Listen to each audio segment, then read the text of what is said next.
안녕하세요. 오렌지쌤입니다. 이번 시간에는 탐구 실험 두 가지를 이용해서 이상기체 상태 방정식을 이용한 분자량 측정 실험을 보도록 하겠습니다.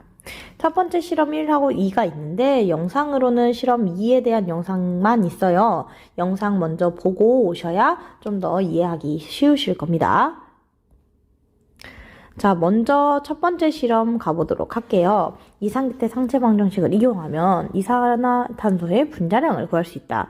우리 PV는 nRT를 이용한 분자량 측정 공식이 PV는 WRT, 기체의 질량, 기체 상수, 절대 온도, 압력과 그 질량만큼의 부피가 되겠습니다. 그러면 얘네들을 측정을 해야 된다는 얘기예요. 여기 있는 5가지를 어떤 식으로, 정확히 말하면 기체 상수를 제외한 4가지를 어떻게 측정할 것인지가 이 실험의 주요 쟁점이 되겠습니다. 차근차근 보도록 하겠습니다. 실험실의 온도와 압력을 측정함으로써 공식에 있는 압력과 절대 온도를 해결할 수 있는데요. 실험실의 온도와 압력이 곧 기체의 온도와 압력이 되는 거죠. 충분한 시간이 지난다면 온도랑 압력이 같아질 테니까요. 이때 측정한 온도가 만약에 도씨라면 273을 더해서 절대 온도 켈빈으로 바꿔주시는 작업이 필요합니다. 압력 역시 바꿔주셔야 되는데요. 기체 상수 아래에 있는 단위를 보고 그에 맞춰서 환산을 해주셔야 한다는 거 기억해 주시기 바랍니다. 두 번째 스텝에서 보시면 고무마개로 막은 빈 주사기의 질량을 측정합니다. 아래와 같은 주사기가 이산화탄소가 안 들어가 있는 채로 끝까지 밀려있는 채로 주사기가 있다고 보시면 되겠고요. 첫 번째 측정한 질량을 W1이라고 명칭을 해보겠습니다. 이건 빈 주사기의 질량입니다. 자, 여기서 빈 주사기의 질량을 측정할 때도 기체가 들어가지 않도록 꽉 끝까지 밀어넣은 상태에서 측정을 해주셔야 되겠습니다. 그렇지 않으면 기체가 추가적으로 합산돼서 계산이 될 수 있겠죠. 공기가 추가적으로 들어가서 이러면 오차가 발생할 수 있기 때문에 이런 오차를 배제해주기 위해서 빈 주사기의 질량만을 측정할 수 있도록 합니다. 그 다음 주사기 안에 소량의 드라이아이스 조각, 즉 CO2의 조각을 집어넣고 최대한 밀어서 밀착시킨다 라고 되어 있습니다.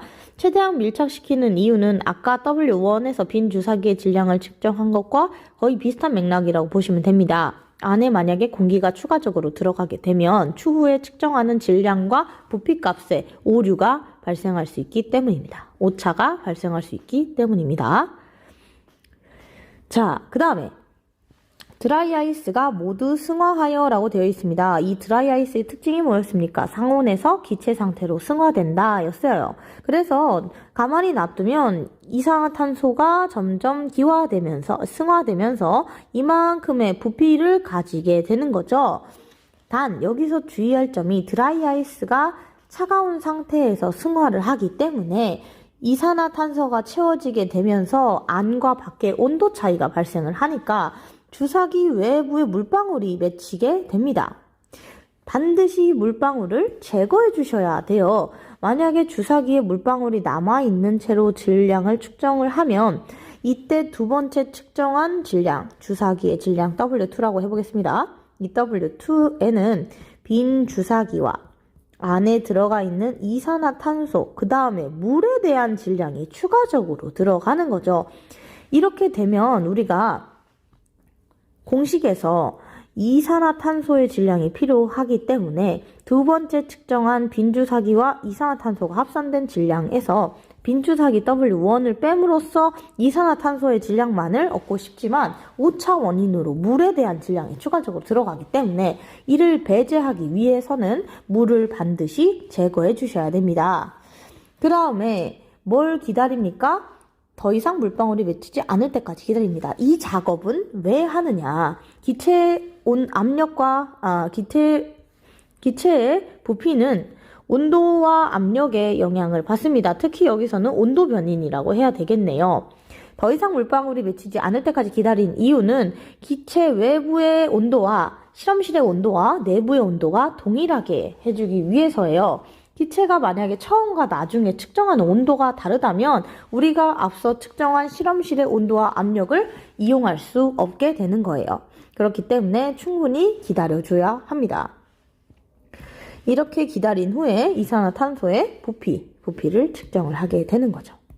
그러면 이로써 빈 주사기의 질량과 나중에 잰 주사기의 질량을 이용한 이산화탄소의 질량, 실험실의 온도와 압력, 그 다음에 이산화탄소의 부피, 주사기를 이용해서 눈금을 읽은 주사기의 부피를 측정을 하게 되면 이산화탄소의 분자량은 실험실의 압력과 부피, 그 다음에 기체 상수와 절대 온도값, 그 다음에 W2에서 W1을 제거한 빈 주사기의 질량에서 주사기의 질량과 이산화탄소의 질량에서 빈 주사기의 질량을 제거한 이산화탄소의 질량을 집어넣음으로써 계산이 가능하다라는 거죠.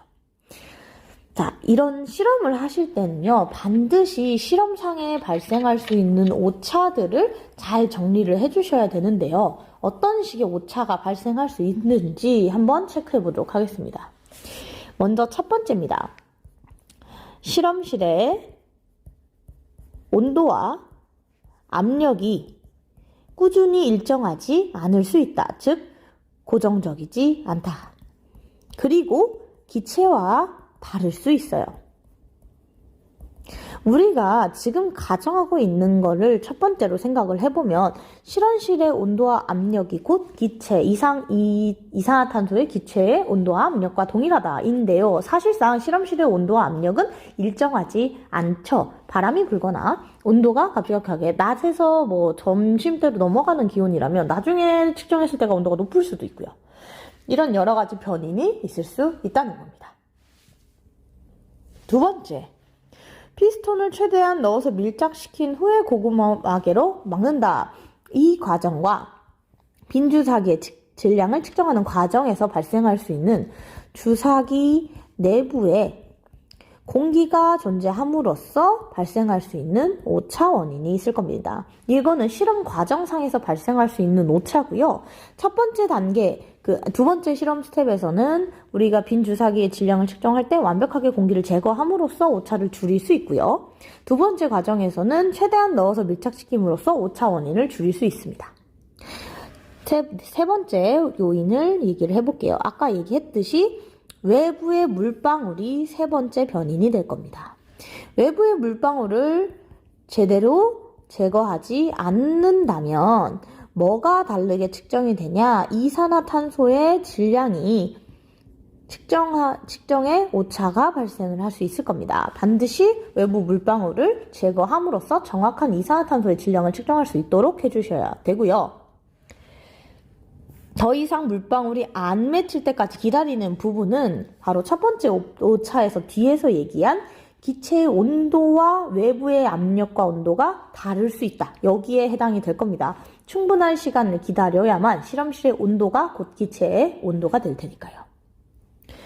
마지막으로 네 번째 오차 원인인데요. 바로 관찰자 오차입니다. 무슨 얘기냐면 우리가 주사기의 질량이나 이산화탄소의 부피를 측정하는 과정에서 측정할 때 우리가 눈금을 읽습니다. 특히 이 실험에서는 부피를 측정할 때 눈금을 읽게 될 거예요. 그런데 이런 눈금을 측정하는 과정에서는 사람의 주관이 들어가게 돼요. 내가 보기에는 59mm인데 다른 사람이 보기에는 60mm일 수 있는 거죠.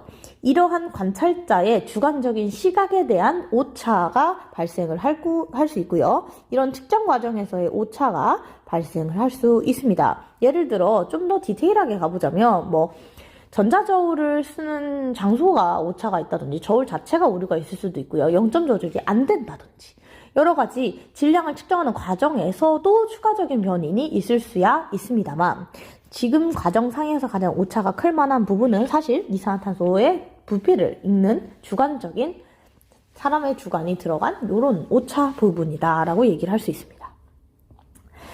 자, 이런 실험상에서의 오차가 발생할 수 있는 포인트들을 실험자들이 알고 이걸 최소화해서 가장 근접한 분자량을 구해낼 수 있어야 한다는 부분인 거예요. 그러니까 오차의 원인, 오차에 발생할 수 있는 여지를 완벽하게 파악을 하시고 그 오차를 줄여주셔야 됩니다.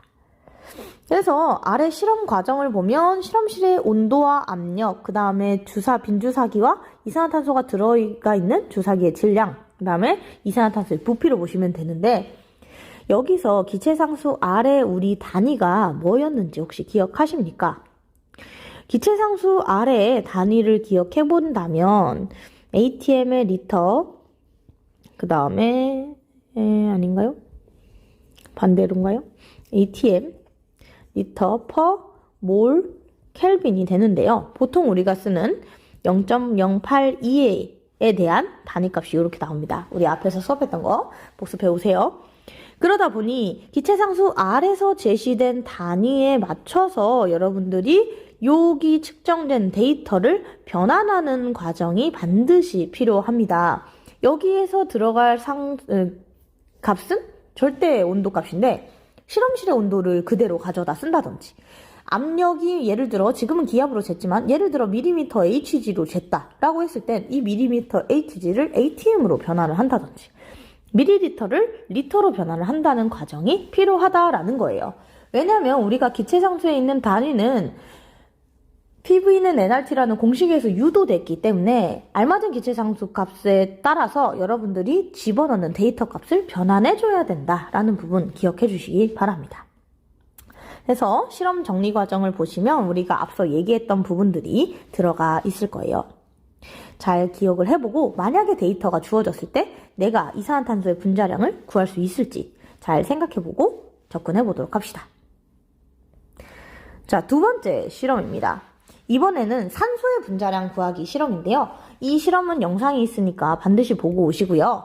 실험에 대해서 앞에랑 다른 점은 산소의 분자량을 측정하는 방법입니다. 이산화탄소는 드라이아이스를 이용을 했다면 이번에는 산소 캔을 이용을 할 건데요. 기본적으로 실험실의 온도와 압력을 측정하는 부분은 앞서 얘기했던 이산화탄소의 분자량 측정과 동일하죠. 두 번째는 산소가 들어있는 산소통의 질량, 이걸 W1이라고 했을 때 얘를 먼저 측정을 한다라는 겁니다. 여기 그림과 같이요. 그런 다음에 유리주사기의 피스톤을 끝까지 눌러 내부의 공기를 모두 빼낸다라고 되어 있습니다. 이 역시 우리가 앞서 봤던 그 이산화탄소에서 봤던 그 파트와 같은 의미를 지니게 될 겁니다. 빈 주사기의 질량을 측정을 해야 되는 거고요. 빈 주사기란다. 주사기가 안에가 반드시 비어 있도록 해야 되는 부분이고요. 여기에 추가적으로 끝까지 밀어넣지 않는다면 공기가 추가적으로 같이 부피 측정할 때 영향을 미치면서 오차가 발생하게 될 겁니다. 여기서의 질량은요, 산소 캔의 질량 차이로 구할 거기 때문에 질량보다는 주사기 내부에 있는 공기가 산소의 부피 측정에 오차를 발생시킬 수 있다라는 점 기억해 두고 가세요. 그 다음에 노즐의 고무관을 연결하고 산소 캔 노즐이 이렇게 있다고 하면 여기에 고무관을 이런 식으로 연결을 하고요. 거기에 주사기를 연결을 합니다. 단 끝까지 밀어넣은 주사기여야 합니다. 공기 없어야 된다고 얘기했었죠. 그런 상황에서 산소가 외부로 새지 않도록 고무관을 잘 연결한 후에 여기를 펌핑 해주면 산소가 이 그 관을 통해서 들어가게 될 겁니다. 어디 쪽으로? 주사기 안으로 산소가 들어가게 되겠죠. 제대로 연결했다면요. 그럼 주사기에 있던 피스톤이 뒤쪽으로 밀려 나오면서 안에 있던 산소가 부피를 측정할 수 있을 만큼 들어가게 되는 겁니다. 그런 다음에 이 노즐과 캔을 다시 제거를 한 후에 산소가 그만큼 빠져나간 산소 캔의 질량을 다시 한번 측정을 하게 됩니다. 이걸 W2라고 해보겠어요. 이번에는 어떻게 계산이 되느냐? 실험실의 온도 T, 압력 P, 그 다음에 W1, 그 다음에 그 부피를 V, 나중 질량을 W2라고 한다면 산소의 분자량 공식 압력 P 기압에 T 도씨이기 때문에 우리 도씨를 켈빈으로 바꾸는 방법 뭐였습니까? 기억해 두세요. 몇 도씨를 켈빈으로 바꾸려면 273을 더해서 계산을 해주셔야 되고요. 273을 더해서 켈빈으로 바꾼 후에 기체상수 R 값을 집어넣어 주시고요. 여기서 산소의 질량은 처음 산소통의 질량과 나중 산소통의 질량의 차이가 되겠습니다. 산소를 과정 중에 사용을 했기 때문에 W1이 W2보다 큰 값이 될 거고요. 이 값의 차이가 바로 산소의 질량 차이가 되겠습니다. 즉 W1 빼기 W2가 되겠네요. 아이고. W1 빼기 W2가 산소 캔의 질량, 산소의 질량. 그 다음에 어머, 이거 잘못 넣었네요. 쏘리. 여기가 온도죠. 자, 그 다음에 부피 값을 보면 밀리리터로 되어 있기 때문에 밀리리터를 리터로 변환시켜서 집어넣어 주시면 되겠습니다. 이런 식으로 집어넣어서 계산을 했을 때 역시 정확할까요? 아닙니다. 이번 실험에서도 오차가 발생할 수 있는 부분을 하나씩 살펴보도록 할게요. 자, 첫 번째 온도 압력 측정상에서 아까와 같은 변이 발생을 할 겁니다. 실험실에 온도와 압력이 일정하지 않을 수 있다라는 부분이요. 그 다음에 우리 질량을 측정하고 부피를 측정하는 과정에서 발생할 수 있는 측정 오차가 있겠죠. 우리가 사람이다 보니 우리가 피스톤의 눈금을 읽을 때 혹은 전자저울을 잘 작동을 시킬 때 발생할 수 있는 측정 과정에서의 오차가 당연히 있을 겁니다. 그럼 이 실험상에서의 오차를 찾아볼까요? 주사기를 끝까지 눌러주어서 내부 공기를 빼냈어야 되는데 내부 공기를 다 제거하지 않고 했을 때 이 공기로 인해서 발생할 수 있는 오차가 있을 겁니다. 그 다음에 한 가지를 좀 더 꼽자면 여기 고무관을 연결할 거 아닙니까? 아까 이렇게 노즐을 해서 고무관을 이런 식으로 연결했었는데 사실 이 고무관이 진공입니까? 고무관이 얇다 하더라도 고무관은 관이기 때문에 관 안에 이만큼의 영역이 있고요. 이 영역 내부에 당연히 공기가 들어가 있습니다. 하지만 이 실험상에서 고무관을 연결하지 않고는 산소를 빼낼 수 없죠. 그렇기 때문에 고무관으로 인해서 발생할 수 있는 고무관 내에 공기는 우리가 무시하고 계산을 하는데요. 사실 이 공기로 인해서 오차가 발생할 수 있겠죠. 고무관 내부에 있는 공기가 여기 피스톤을 누르면서, 노즐을 누르면서 이 안에 있던 공기가 그대로 주사기 안으로 사실 같이 들어가는 거예요. 주사기 안으로 같이 들어가게 되겠죠. 하지만 이거는 실험상에서의 오차로 무시하고 계산을 하지만 실제적으로는 오차가 발생할 수 있는 부분이다. 그 외에도 고무관이 새지 않도록 잘 연결해야 되는데 연결을 제대로 안 했다든지 여기 찢어졌다든지 여러 가지 실험적인 추가적인 변인이 있을 수 있으나 이런 것들은 지금 말한 고무관의 연결이라든지 고무관의 흠집이라든지 이런 부분은 실험상에서 내가 잘만 하면 없앨 수 있는 부분이죠.